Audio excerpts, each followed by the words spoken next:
AI തട്ടിപ്പിൽ പണം നഷ്ടമായവർ നിരവധി പേരാണ്. എന്നാൽ നഷ്ടമായ പണം തിരികെ ലഭിച്ചതിൽ സന്തോഷമുണ്ട് എന്നുള്ളൊരു വാർത്തയാണ് ഇനി പറയാനുള്ളത്. കോഴിക്കോട് AI തട്ടിപ്പ് കേസിലെ ഇര PS രാധാകൃഷ്ണനാണ് ഇത്തരത്തിൽ സന്തോഷം പങ്കുവയ്ക്കുന്നത്.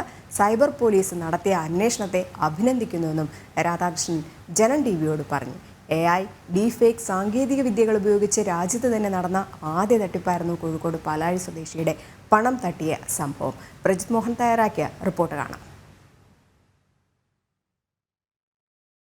AI ഡീപ്ഫേക്ക് സാങ്കേതിക വിദ്യയിലൂടെ സുഹൃത്തിന്റെ ശബ്ദവും രൂപവും അനുകരിച്ച കോഴിക്കോട് സ്വദേശി PS രാധാകൃഷ്ണനിൽ നിന്ന് പണം തട്ടിയ സംഭവം രാജ്യത്ത് തന്നെ ആദ്യമായിരുന്നു.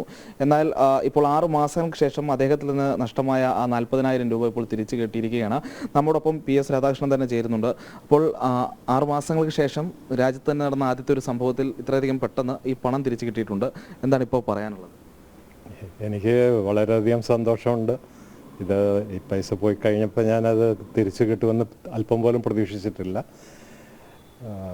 കാരണം ഒരുപാട് കേസസ് എനിക്ക് തന്നെ പേഴ്സണലി അറിയാവുന്നതുണ്ട്. അതിലുള്ള പൈസ ആർക്കും കിട്ടിയതായിട്ട് ഞാൻ കേട്ടിട്ടില്ല.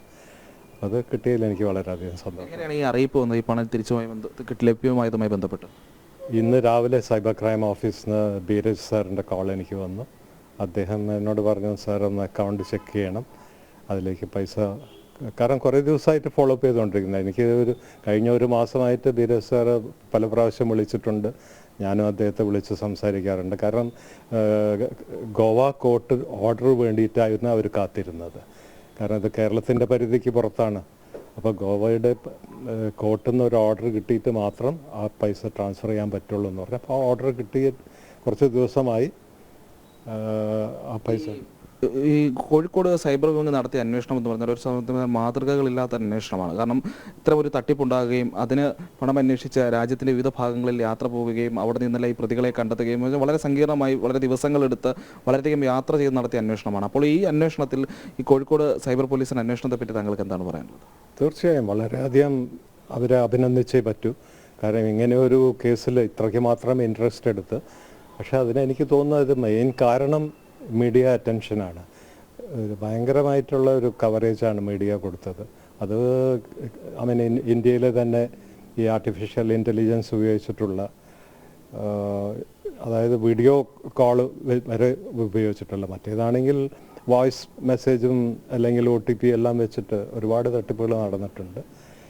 ഇത് ഇങ്ങനെയൊരു സംഭവം ആദ്യമായിട്ട് നടന്നുകൊണ്ടുള്ള ഒരു ജനശ്രദ്ധ പിടിച്ചു പറ്റിയത് കേസായിരുന്നു. അതുകൊണ്ട് തന്നെ എനിക്ക് തോന്നുന്നു പോലീസും, ഞാൻ ആ സമയത്ത് തന്നെ പറഞ്ഞ പോലെ തന്നെ എൻ്റെ ഈ കേസ് ഞാൻ സൈബർ ക്രൈം ഓഫീസിൽ രജിസ്റ്റർ ചെയ്ത് ഫസ്റ്റ് ടൈം അവരുടെ ഓഫീസിൽ പോയപ്പോൾ തന്നെ അവിടെയുള്ള എല്ലാ പോലീസുകാരും എല്ലാവരും എത്തി കഥ കേൾക്കാൻ താല്പര്യം പ്രകടിപ്പിച്ചു. അവർക്ക് തന്നെ പറയുന്നത് ആദ്യമായിട്ടാണ് ഞങ്ങൾ ഇങ്ങനെയൊന്ന് കേൾക്കണം.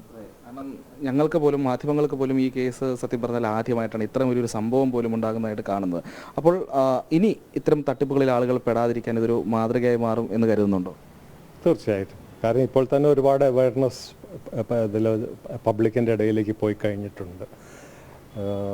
ഇപ്പോൾ ആണെങ്കിൽ നമുക്ക് ദിനം പ്രതി ഒരുപാട് മെസ്സേജസ് വന്നുകൊണ്ടിരിക്കുന്നു. ചിലവർക്ക് ലോൺ സാങ്ഷൻഡ് ആണെന്ന് പറഞ്ഞിട്ട്, അല്ലെങ്കിൽ നിങ്ങൾക്കൊരു ജോബ് ഇത്രയ്ക്ക് സാലറി കിട്ടുമെന്നല്ല. ഇതിലെല്ലാം പലപ്പോഴും പലരും വീണു പോകുന്നുണ്ട്. ഞാനന്ന് ഫസ്റ്റ് ടൈം റിപ്പോർട്ട് ചെയ്യാൻ പോയപ്പോൾ തന്നെ അവിടെയുള്ള എത്ര പേരാണ് വന്ന് ഞാൻ ഇത്രയ്ക്ക് മാത്രം ഈ സൈബർ ക്രൈം നടക്കുന്നുണ്ട് എന്നുള്ള കാര്യം ഞാൻ അപ്പോഴാണ് അറിയുന്നത്. അപ്പോൾ ഇനി ഇതിൽ എനിക്ക് തോന്നുന്നു ഈ കേസ് ശരിക്കും ഒരു നാഴികക്കല്ലായി മാറേണ്ടതാണ്.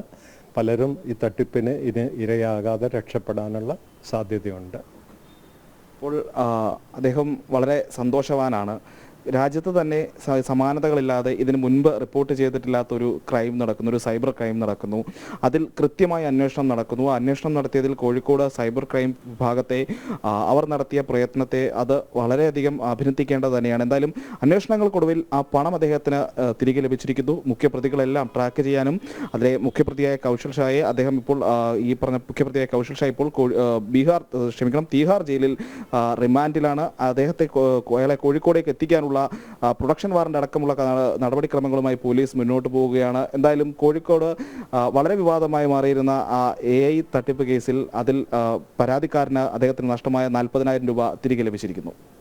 അധികം സന്തോഷം തന്നെയാണ് ഈ PS രാധാകൃഷ്ണൻ ജനം ടി വിയോട് പങ്കുവച്ചത്. ഈ 2023 കണ്ട ഏറ്റവും വലിയ നെഗറ്റീവുകളിലൊന്നായിരുന്നു AI എന്ന് പറയുന്ന ആ ഒരു സാങ്കേതിക വിദ്യ. അതിൽ ഏറെക്കുറെയും നെഗറ്റീവുകൾ തന്നെയാണ്, പക്ഷെ കുറച്ചൊക്കെ പോസിറ്റീവുകൾ ഉണ്ട് എന്നുണ്ടെങ്കിലും കൂടുതൽ ജനം അതിനിരയായിട്ടുണ്ട്, ലോകത്തിൽ തന്നെ അതിനിരയായിട്ടുണ്ട്. പക്ഷേ എന്നാൽ രാജ്യത്തെ സംബന്ധിച്ചിടത്തോളം ആദ്യം റിപ്പോർട്ട് ചെയ്ത ഈ ഒരു കേസായിരുന്നു കോഴിക്കോട് ഈ PS രാധാകൃഷ്ണൻ തട്ടിപ്പിന് ഇരയായി എന്നുള്ളത്. എന്തായാലും അദ്ദേഹത്തിന് ഈ പണം തിരികെ ലഭിച്ചു എന്നതിൽ വളരെയധികം സന്തോഷം ഉണ്ട്. അതുതന്നെയാണ് അദ്ദേഹം ജനം ടി വിയോട് പങ്കുവച്ചതും. ഇതിൽ സൈബർ വിദഗ്ധർ അത് കൂടുതൽ ശ്രദ്ധ കേന്ദ്രീകരിക്കണമെന്ന് തന്നെയാണ് അദ്ദേഹം പറയുന്നതും. ഇനിയും ഇതുപോലെ ജനങ്ങൾ തട്ടിപ്പിനിരയാകാതെ നോക്കേണ്ടത് അവരുടെ കൂടെ കടമയാണ്. അതുകൊണ്ട് കൂടുതൽ ജാഗ്രത പുലർത്തണമെന്ന് കൂടെയാണ് രാധാകൃഷ്ണൻ ജനം ടി വിയോട് പങ്കുവച്ചത്.